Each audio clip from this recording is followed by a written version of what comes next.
ননদিনীর আজ ফুচকা খেতে ইচ্ছা হয়েছে আর আমিও চলে আসলাম রান্নাঘরে। বাসার সবার জন্যই ফুচকা বানাবো। আজ সন্ধ্যার পরও আমার কাছে এসে বলে, ভাবি আমার খুব ফুচকা খেতে ইচ্ছা করতেছে। আর ওর মুখে ফুচকার কথা শোনার পর আমি নিজেও আর লোভ সামলাতে পারতেছি না। আসলে ফুচকা জিনিসটাই এমন, মেয়েদের ইমোশন। ফুচকা দেখলেও মুখে পানি চলে আসে, ফুচকার নাম শুনলেও মুখে পানি চলে আসে। ফুচকার কথা যখন উঠছে আর খেতেও ইচ্ছা করছে তখন তো ফুচকা বানাতেই হবে। রান্নাঘরে এসে ফুচকা বানানো শুরু করে দিলাম। ফুচকার পাপড়টা বাসায় নাই, তাই ফুচকার পাপড়টাও বাসাতেই বানাবো। 1 কাপ ময়দা, 1 কাপ সুজি, একটু লবণ, একটু তেল দিয়ে ভালোভাবে মেখে বারবার পানি অ্যাড করে আমি একটা শক্ত ডো বানিয়ে নিলাম। এটা দিয়ে ফুচকাটা বানাবো। এটাকে আমি রেস্টে রেখে দিচ্ছি। প্রথমে এই ডোটা বানিয়ে নিলাম, এখন বাকি সব কাজ করব। ফুচকা বানানো কিন্তু ভালোই ঝামেলা, কিন্তু খেতে গেলে দেখা যায় নিমিষে 1 প্লেট নাই হয়ে যায়। ফুচকার পুরটা বানানোর জন্য আমি আলু কেটে আলু সিদ্ধ বসিয়ে দিলাম। এখনই যেহেতু খেতে ইচ্ছা করলো তাই এখন আলু দিয়ে বানাতে হবে। আগে থেকে জানা থাকলে ডাল ভিজাতে দিতাম। আলু এদিকে সিদ্ধ হচ্ছে আর এদিকে আমি পেঁয়াজ মরিচ সবকিছু কুচি কুচি করে কেটে নিচ্ছি। এগুলো ফুচকার টপিংসে ইউজ করার জন্য আর কি। পেঁয়াজ মরিচ ধনিয়া পাতা সবকিছুই কুচি কুচি করে কাটতেছি। ফুচকার উপর দিয়ে সিদ্ধ ডিম ছড়িয়ে দিলে ভীষণ ভালো লাগে, তাই আমি 2টা ডিম সিদ্ধ করতে দিলাম। আর একটা শসা নিয়ে নিলাম, শসাটাকে সুন্দর করে ছিলে কুচি কুচি করে কেটে নিচ্ছি। সবকিছু আস্তে আস্তে এক এক করে গুছিয়ে করতেছি। কুচি করার কাজগুলো শেষ। এখন আমি কয়েকটা শুকনা মরিচ সুন্দর করে ভেজে নিলাম। এগুলোকে এখন চিলি ফ্লেক্স করবো, মানে একটু ব্লেন্ড করে নিব। শুকনা মরিচের ফ্লেভারটা আমার কাছে দারুণ লাগে। ভাজা শুকনা মরিচ আর লবণ ব্লেন্ড করে একদম পারফেক্ট একটা চিলি ফ্লেক্স হয়েছে।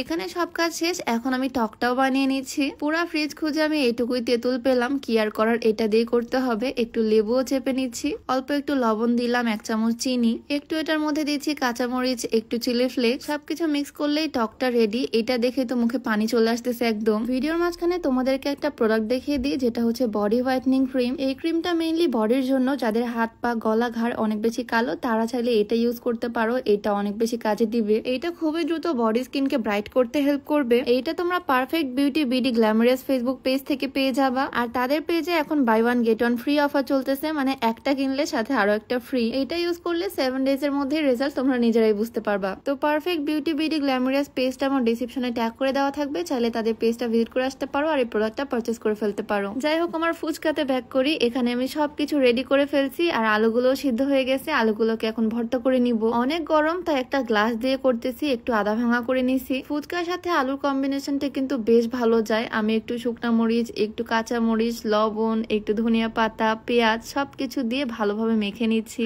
এই ফুচকার পরে আমি তেল ইউজ করি না। নর্মাল আলু ভর্তাতে তো আমরা অনেক বেশি তেল দিই, বাট এখানে একদম তেল ছাড়া শুকনা মাখিয়ে নিলাম। যাক, ফাইনালি আমার সবকিছু রেডি। পুর টক টপিংস সবকিছুই রেডি। এখন জাস্ট এই ফুচকাগুলো বানাবো। অনেকক্ষণ এটা ঢাকা দিয়ে রেস্টে দিয়েছিলাম। এখন আবারও একটু ভালো করে হাত দিয়ে মধ্যে নিচ্ছি। অনেকটাই শক্ত হয়েছে, এটা একটু কষ্ট করে বেলে নিচ্ছি। বাজারে কেনা ফুচকাগুলো থাকলে শুধু ভেজে নিলেই হয়ে যেত, বাট এখন আমি ফুচকা নিজ হাতে বানাচ্ছি। এই ফুচকার টেস্ট যদিও অন্যরকম হয়, মানে অনেক ক্রিস্পি আর মজা হয় খেতে। আমি রুটিটাকে অর্ধেক করে তারপর আবারও বেলে নিলাম আর এখন কেটে নিচ্ছি। প্রথমে সসের ক্যাপ দিয়ে ট্রাই করতেছিলাম, বাট ওটা হয়নি। পরে একটা কৌটার মুখ নিলাম। এইটার শেপটা খুবই পারফেক্ট আসছে। এইভাবে আমি গোল গোল করে কেটে নিচ্ছি। আর তারপর একটা কড়াইয়ে অনেকগুলো তেল দিলাম একদম গরম করতে। একটা ফুচকা দিয়ে দেখলাম টেস্ট করার জন্য কেমন হয়, ফুলে কিনা। দেওয়ার পর তো দেখি মাশাআল্লাহ ফুলে একদম বেলুন হয়ে গেছে ফুচকাটা। একদম দোকানের মতো গাঢ় কালার করে নিচ্ছি, মানে ডিপ ফ্রাই করে নিয়ে এটাকে তুলে নিলাম। আর তারপর একসাথে অনেকগুলো ছেড়ে দিছি। 1 কাপ ময়দা দিয়ে কতগুলো যে ফুচকা হবে তার কোনো হিসাব নাই। মানে 1 কাপ আটা দিয়ে চাইলে বাসার সবাই মিলেই ফুচকা খাওয়া যাবে, যেরকম আজকে আমরা খাবো। সবগুলো ফুচকাই এক এক করে আমি ভেজে নিচ্ছি। আর প্রথমবার যেগুলো বানাইছিলাম সেই 1 প্লেট আমি ফার্স্টে সাজাচ্ছি আমার হাজবেন্ডের জন্য।